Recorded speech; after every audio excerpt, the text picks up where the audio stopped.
This is Vanessa Howie doing, I think this is the third in this series, in the Legs and Glutes series. I am a certified personal trainer. Excuse me. Let's see. I think I have the certifications over here. Quickly go over these because I don't want to spend a lot of time with the credentials. I want to show them, but I don't want that to be the only thing, there we go, going on with the video. You're welcome to check that out on those respective websites to verify that those are my credentials. Okay, the first thing we're going to do is, gliders. Now, I have these gliders here. These gliders. Got them at Walmart. They're furniture movers. That's what I bought. It was in a pack of 4 for $10. It was in like the home improvement section or something.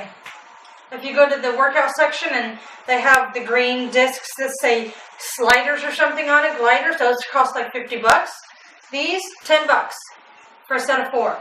I keep a set in my backpack for work, and I keep a set here at the house. So, yeah, buy those. Okay, the first exercise is side lunge with a glider. Now, I do have a weight here.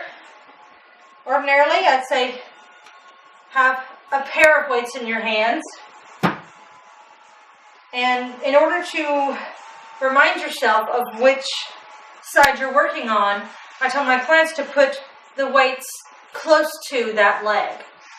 And the glider leg goes out to the side. And what you do is you go into a one-leg squat on this side. Stick the butt out in the back, bend the knee, put the weight in that heel, and let that glider foot go out. And as you stand, that glider foot will come in. Like that. I'll show it to you from a side view, don't worry. Okay, so if you're doing it this way, this glider foot's going to go away from you. So what you're going to do, you're going to somewhat kick it out to the side anyway, because if people are in this position, I tell them to do a one-leg squat and then let the glider go out to the side. They have to push the glider out there. So I'd say have the glider already out there. The weights in the hands are close to the working leg. Stick the butt to the back, bend that knee, weight in the front heel. And as you can tell, I'm not doing a large range of motion here. If I had a tall chair or something to hold on to, then yeah, you could do that. You don't even have to have weights in your hands like I'm doing. Okay, that was the side lunge with the gliders.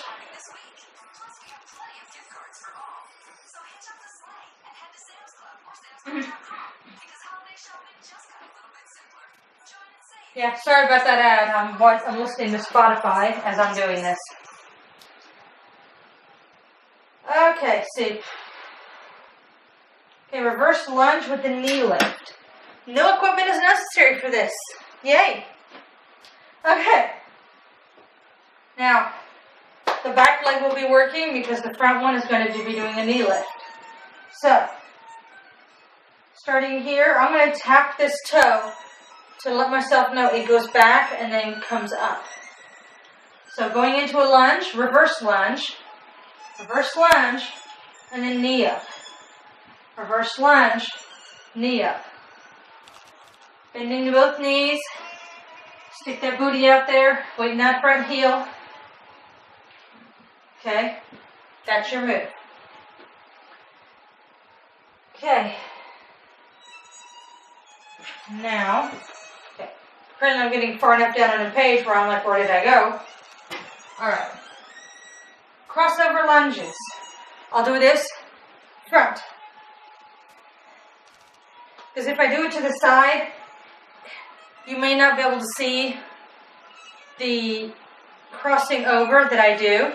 So instead of doing a regular lunge like this, it's similar to a curtsy dip, but you're doing everything in the front. So where a curtsy dip, you go to the back and you do it like that, or to the back and do it like this. You're coming front, one leg, which is this leg, is going to be coming in front and then crossing over. Now I'm not going to do the stepping forward and crossing over. I'm going to go across and lunge. I'm going to kick the foot forward, bring it across the body. You can see that it is outside of the front foot. It's always in the front heel, the weight, your body weight. Bending the knees, putting the weight into that heel, other side. I'm doing a narrow lunge. A wide stance would be coming further out here and doing it that way. My knee does not want me to do that. So I'm doing a narrow lunge. A narrow crossover lunge, that is. Okay. And the next one is called an attitude touchdown. Now,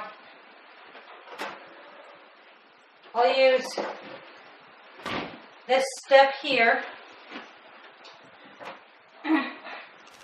to assist in showing this. Now, when you go down and you do it, those that have done ballet, they know how to do an attitude. So, yeah, come down here. It's like doing a really, really big curtsy dip.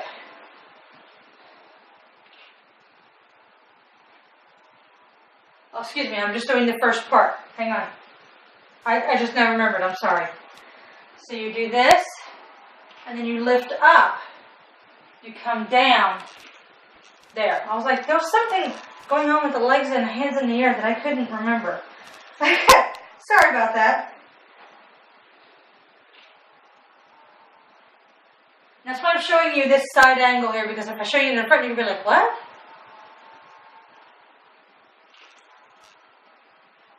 Now those that are more flexible, reach for the floor. I'm not that flexible. Now, if having that leg up in the air is too much for you, then just do this. Keep the toe on the floor. It's okay. It's all right to do that. And then you want to switch sides.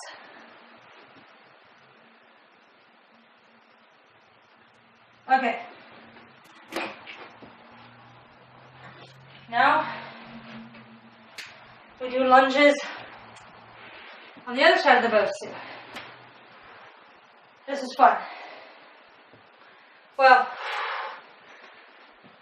it can be fun and can feel rather torturous at the same time. Okay, stepping back. Now on this one, you want to make sure that the arch of your foot goes over that dot. Okay? Now if you cannot bend your knees and put all your weight into that front foot, it's fine. Weight in the front heel, push off to stand. Don't worry about if you can't bend that back knee as much as you did previous. I'm not even bending my back knee that much. The fact that you're on this and it's an unstable surface, that's enough right there. Okay, and then you would switch legs. Now, if you are aware of which is your dominant side, which feels easier, and which is your non-dominant side, which side feels harder, start on your non-dominant side. Train that one. And then switch to the dominant side. The reason for that is a lot of people don't train their non-dominant side first. And so when they train their dominant side, the easy side, it gets more conditioned and you use up the energy stores once you go to the non-dominant side, you're fatigued already. Well, when you train the non-dominant side, you're using up those good energy stores that you would have in the beginning. And then when you train your dominant side, you don't have a lot of the energy stores left, but it still feels challenging because you're tired. So try training your non-dominant side first when you're doing these leg exercises and glute exercises if you have to switch sides, like the attitude touchdown and with the Bosu activity or the stepping activity. Try doing the non-dominant side first and then switching to the dominant side. And do that, say, for a week and see how it feels. See how your body reacts to it. Because over time, your body will become accustomed to it and then you have to challenge it a little bit more. That's a good thing, though. Okay. Crescent into a side kick. Now, a crescent into a side kick, we'll do a crescent on one side and then a side kick on the other. So one leg is working one way, one leg is working in another way. So you will need to switch sides. On this one, I need to kick with my dominant side and do the crescent with my non-dominant because the crescent will involve balance. The side kick will also involve balance, but in a different way. So, and with the crescent, you're going to, and you may need to hold on to something in the front while you do this, like a chair or something. So with the crescent, you bend your knee, bring it around, and place it down on the floor. So bend your knee, bring it up towards you, rotate it away from your body externally, put it down on the floor. And then with the other leg, you bring it up and do a side kick, bring it in and down. So up and around, side kick. Up and around, up and side kick. Okay, now I'm going to speed it up just a little bit.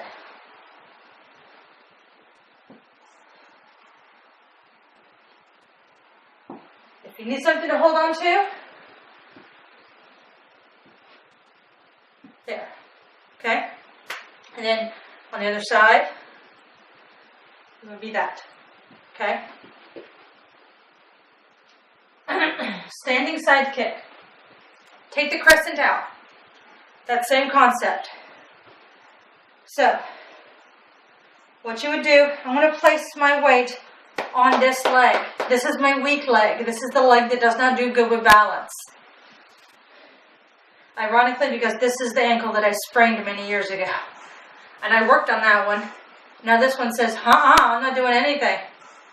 So, place your weight in this leg, the non-dominant leg. Knee up, kick, and bring it down. Knee up, kick, bring it down. Have a chair handy if you need to. Knee up, kick, bring it down. Knee up, kick, knee in, down. Knee in, kick, knee, bring it down. When it's fatigue, say let's aim for 10 reps. If you can get 15, that's perfect. If not, do what you can. Hand on the railing, on the chair. Shift the weight so that you could do this. You could lift that leg up and not fall down. Lift, kick, in, down. That popped. Didn't feel bad, I just noticed it popped. Lift, out, in, down. Lift, out, in, down. That's the sped up version. You really have to focus on the core when you're doing that. Okay? And I'm able to do it that way because I've seen it done for years and years. Okay. Sorry. Alright.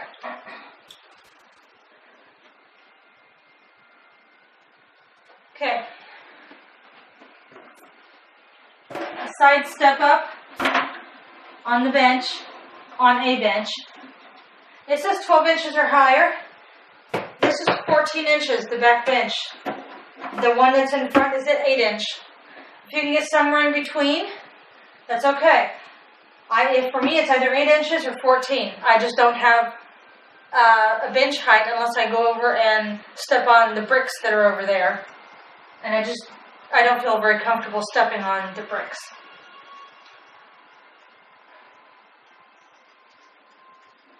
So what you do, I'm going to turn this in a diagonal direction here.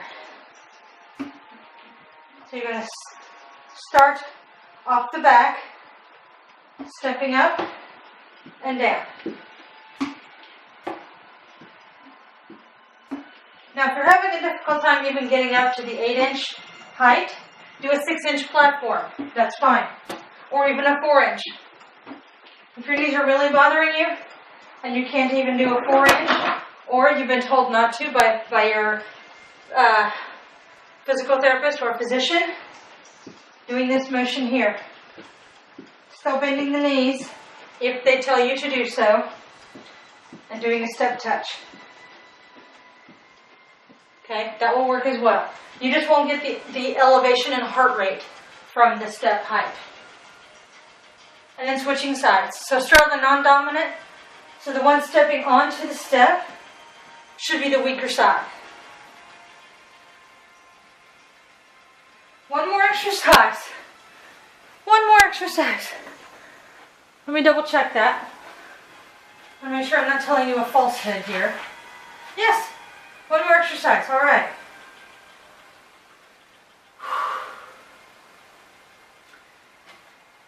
Now, I almost feel like that I've done this exercise. However, I will do it specifically for this particular movement. Because I did a hamstring curl on this device. And I said,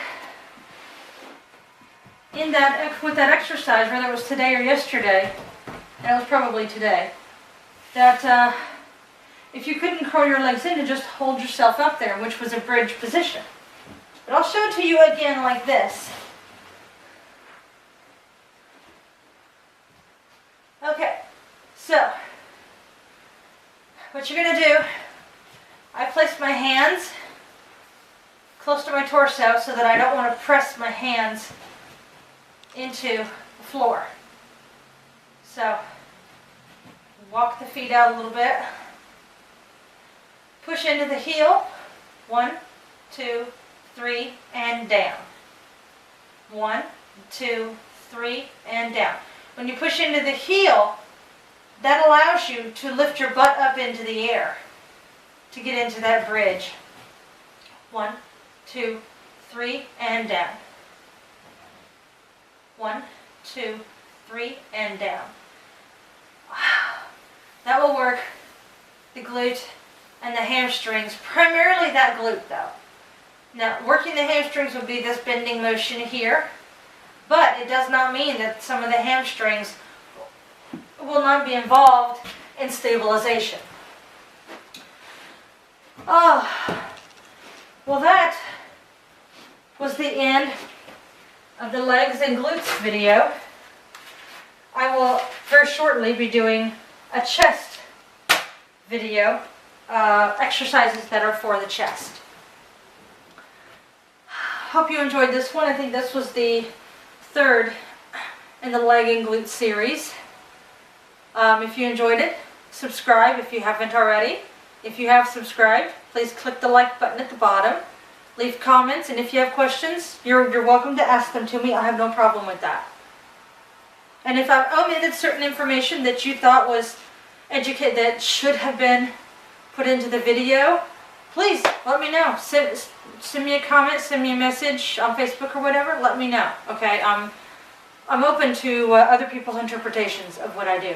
Okay, thanks. Bye.